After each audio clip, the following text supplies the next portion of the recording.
नेपाल में स्थित mount Everest दुनिया का सबसे ऊंचा पर्वत है। माउंट एवरेस्ट धरती पर किसी जन्नत से कम नहीं है। दुनिया की इस सबसे ऊंची चोटी का जब भी जिक्र आता है तो विशालकाय बर्फीले चट्टानों की झलक याद आ जाती है।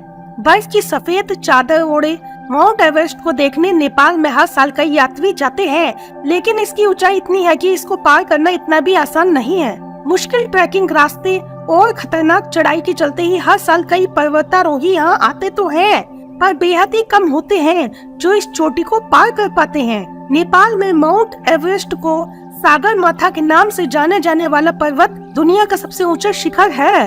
इसकी ऊंचाई 8,848 मीटर है। इतनी ऊंचाई के चलते हर साल हजारों की संख्या में पर्वतारोही यहाँ खिंचे चले आते हैं। सालों साल यह संख्या बढ़ती ही चली जा रही है। पर्वतारोहियों का कहना है कि इस पर्वत के ऊपर पहुंचने की जो फीलिंग्स है वह उन्हें पर्वत की ओर खासा आकर्षित करती है। क्या आपने कभी सोचा है कि माउंट एवरेस्ट की ऊंचाई से क्या दिखता है?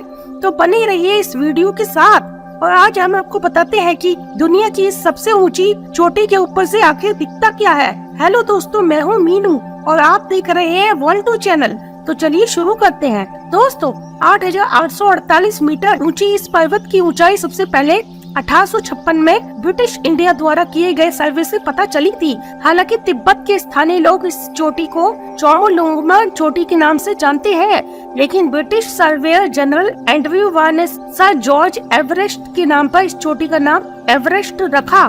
दुनिया की यह चोटी हमेशा से ही पर्वतारोहियों के लिए आकर्षण का केंद्र रही है। फिर चाहे वह कोई नया पर्वतारोही हो या अनुभवी खिलाड़ी, सभी इस चोटी को पार करना चाहते हैं। आपको बता दें कि यहाँ आने वाले पर्वतारोहियों का मानना है कि ये सबसे खतरनाक चढ़ाइयों में से एक है और इसको पार कर पाना हर किसी माउंटेनियर की बस की बात नहीं है। यूली स्टैक पर्वतारोही के साथ हुई घटना इसका सबसे बड़ा उदाहरण है। दुनिया के सबसे कुशल माउंटेनियर यूली स्टैक ने इस पर्वत की चढ़ाई पर दम तोड़ दिया था। इससे पता चलता है कि यहाँ प्राकृतिक खतरे, ऊंचाई पर होने वाली कमजोरी, मौसम और हवा ऊपर चढ़ने में कई मुश्किलें पैदा करती है। इन खतरों से हाई एल्टीट्यूड पर निपटना काफी मुश्किल होता है। हर साल भारी तादाद में पर्वतारोही यहाँ आते हैं, लेकिन इस सेंसिटिव जोन में सभी माउंटेनियर का बचना बेहद मुश्किल होता है। जैसे जैसे हम माउंट एवरेस्ट से ऊपर की ओर बढ़ते हैं, रास्ता और भी खतरनाक होता चला जाता है। दोस्तों, असल परीक्षा तो 8,000 मीटर से ऊपर जाने के बाद शुरू होती है।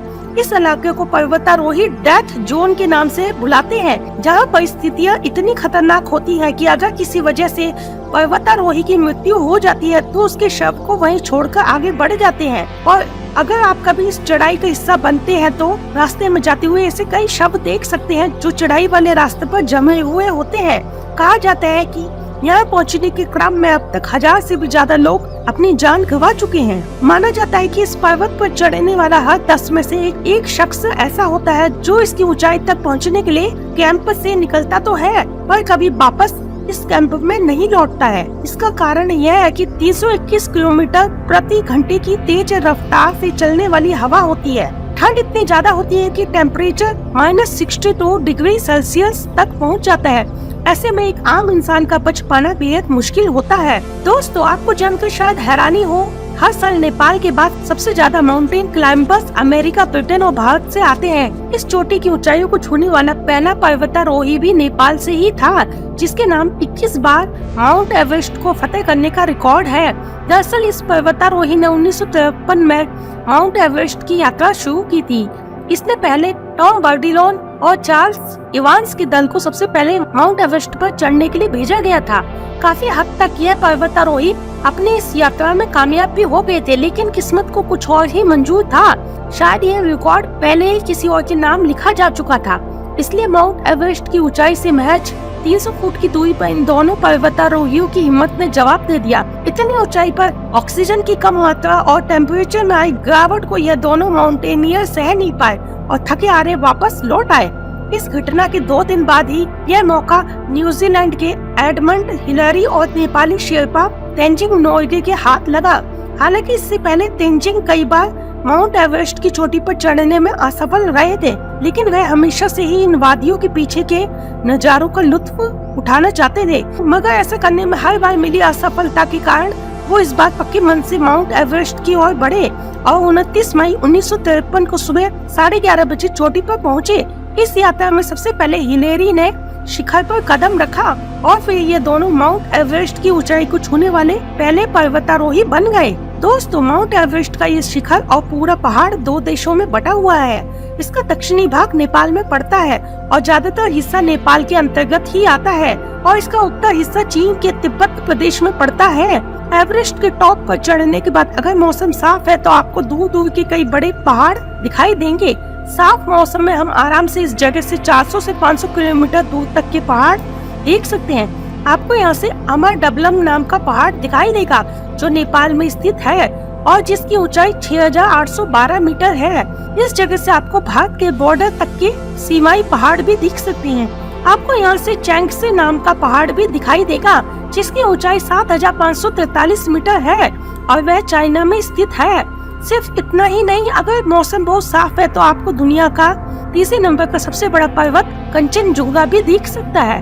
लेकिन ये सारे पहाड़ और उसकी सारी चोटियाँ माउंट एवरेस्ट के सामने बहुत ही बौने मालूम होते हैं। माउंट एवरेस्ट की चोटी से अगर आप कोई इंटरेस्टिंग चीज देख सकते हैं तो वह है पृथ्वी की वक्रता। जी हाँ, आप माउंट एवरेस्ट की चोटी से धरती की वक्रता या उसका घुमाव भी देख सकते हैं। इसके अलावा आप अगर वहाँ पर टेलीस्कोप लेकर गए हैं तो आपको वहाँ से 900 से 1000 किलोमीटर दूर तक का दृश्य दिखाई दे सकता है। और अगर मौसम इतना साफ नहीं है तो दूर दूर तक कोई खाइया तो नहीं दिखाई दे सकती, लेकिन बादलों के बीच कई सारे बड़े माउंटेन के शिखर दिखाई दे सकते हैं। दोस्तों, माउंट एवरेस्ट की खूबसूरती और आकर्षण के कारण ही नेपाल के पर्यटन में काफी उछाल देखा गया है, लेकिन बढ़ रहे पर्यटन ने नेपाल के लिए एक और समस्या खड़ी कर दी है।